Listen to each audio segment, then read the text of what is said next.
Hello everyone. तो आज हम देखने वाले हैं उत्तराखंड राज्य के प्रतीक चिन्हों को। तो इसमें बीच बीच में कुछ प्रश्न भी पूछे गए हैं जिनका आप उत्तर कमेंट बॉक्स में देंगे। तो पहले कुछ तथ्यों को देख लेते हैं। उत्तर प्रदेश के 13 हिमालयी जिलों को काटकर 9 नवंबर सन 2000 को भारत के 27वें और हिमालयी राज्यों में 11वें राज्य के रूप में उत्तरांचल राज्य का गठन किया गया था। 2006 में उत्तरांचल नाम परिवर्तन अधिनियम पारित हुआ। तत्पश्चात 1 जनवरी 2007 से इसका नाम उत्तराखंड कर दिया गया। गठन के बाद सन 2001 में प्रदेश सरकार द्वारा कुछ प्रतीक चिन्हों का निर्धारण किया गया था जिन्हें हम अब देखेंगे। तो सबसे पहले हम बात करेंगे राज्य चिन्ह की। जैसा कि आप साइड में इमेज में देख रहे होंगे, यह हमारा उत्तराखंड का राज्य चिन्ह है। यह चिन्ह शासकीय कार्यों के लिए स्वीकृत किया गया है। इसमें उत्तराखंड के भौगोलिक स्वरूप की झलक मिलती है। इसमें 3 पर्वत चोटियां हैं, जिसमें बीच वाली सबसे ऊंची चोटी है जिस पर अशोक की लाट अंकित है व उसके नीचे सत्यमेव जयते लिखा गया है तथा नीचे गंगा की 4 लहरों को भी दर्शाया गया है। इसमें लिखा हुआ सत्यमेव जयते कहाँ से लिया गया है यह आप बताएंगे। अब हम बात करेंगे राज्य पुष्प ब्रह्मकमल की। इसका वैज्ञानिक नाम सोसूरिया अबुएल्टा है। यह एस्टेरेसी कुल का पौधा है तथा 4800 से 6000 मीटर की ऊंचाई वाले क्षेत्रों में पाया जाता है। उत्तराखंड में इसकी कुल 24 तथा विश्व में 210 प्रजातियां पाई जाती हैं। इस पुष्प की ऊंचाई 70 से 80 सेंटीमीटर होती है तथा इसमें पुष्प खिलने का समय जुलाई से सितंबर होता है। केदारनाथ स्थित भगवान शिव को अर्पित करने के बाद यह विशेष प्रसाद के रूप में दिया जाता है। स्थानीय भाषा में ब्रह्मकमल को कौलपदम कहा जाता है। महाभारत के वन पर्व में इसे क्या कहा गया है यह आप बताएंगे। तो अब हम बात करेंगे राज्य पक्षी मोनाल की। यह हिमालय के मयूर नाम से प्रसिद्ध है। इसका वैज्ञानिक नाम लोफोफोरस इम्पिजेनस है। यह 2500 से 5000 मीटर की ऊंचाई वाले क्षेत्रों में पाए जाते हैं। मोनाल तथा डफिया एक ही प्रजाति के पक्षी हैं, लेकिन मोनाल मादा व डफिया नर पक्षी है। नर मोनाल के सर पर कलगी होती है। इनका स्थानीय नाम मन्याल मोनाल है। वन्य जीव संरक्षण अधिनियम 1972 के तहत इन्हें संरक्षित किया गया है तथा यह अनुसूची 1 में शामिल हैं। सर्वप्रथम मोनाल की जनगणना 2008 में हुई थी। इनका प्रिय भोजन क्या है यह आप बताएंगे। अब हम बात करेंगे राज्य पशु कस्तूरी मृग की।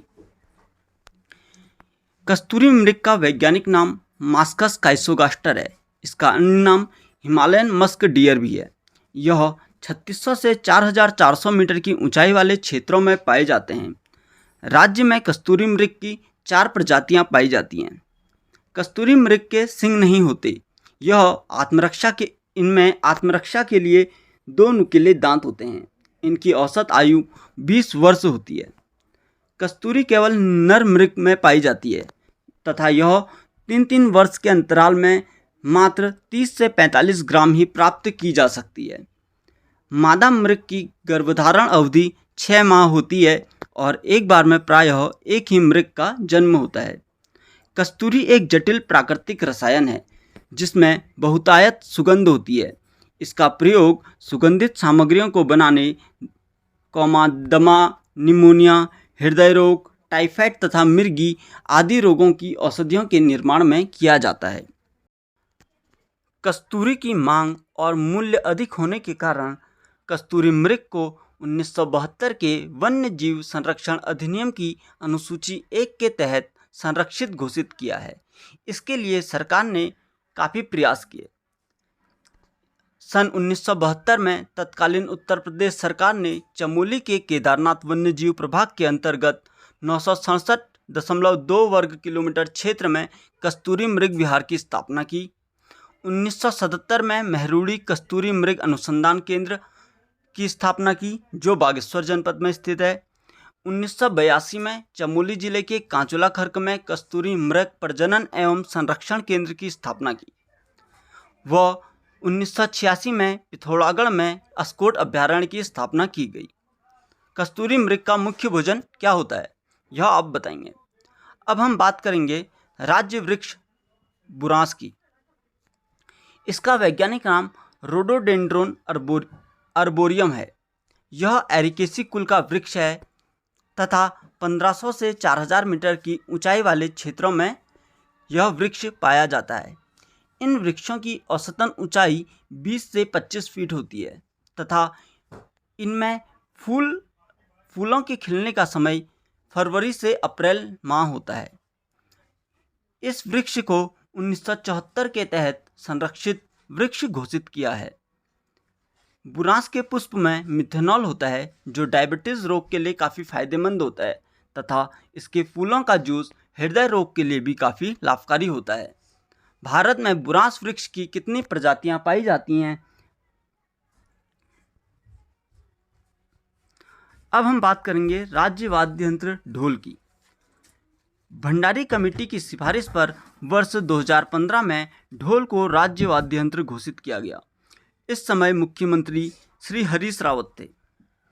राज्य में ढोल सागर के एकमात्र ज्ञाता उत्तम दास जी हैं। राज्य तितली कॉमन पिकॉक। 7 नवंबर 2016 को इसे राजकीय तितली घोषित किया गया। वर्तमान में इसे वूली बेडेड पिकॉक के नाम से जाना जाएगा। इसका वैज्ञानिक नाम पेपिलियो बॉयनर है। 1996 में लिम्का बुक ने कॉमन पिकॉक को सबसे सुंदर तितली का खिताब दिया था। लच्छेवाला देहरादून में बटरफ्लाई पार्क कब खुला? अब जानेंगे कुछ अन्य तथ्यों के बारे में। उत्तराखंड राज्य का राज्य खेल फुटबॉल है जिसे वर्ष 2011 में घोषित किया गया। संस्कृत को वर्ष 2010 में राज्य की द्वितीय राजभाषा घोषित की गई। उत्तराखंड की प्रथम राजभाषा हिंदी है। राज्य गीत। उत्तराखंड देवभूमि मातृभूमि सत सत वंदन अभिनंदन यह उत्तराखंड का राज्य गीत है जिसे सन 2016 में घोषित किया गया। यह हेमंत बिष्ट द्वारा लिखित है। धन्यवाद।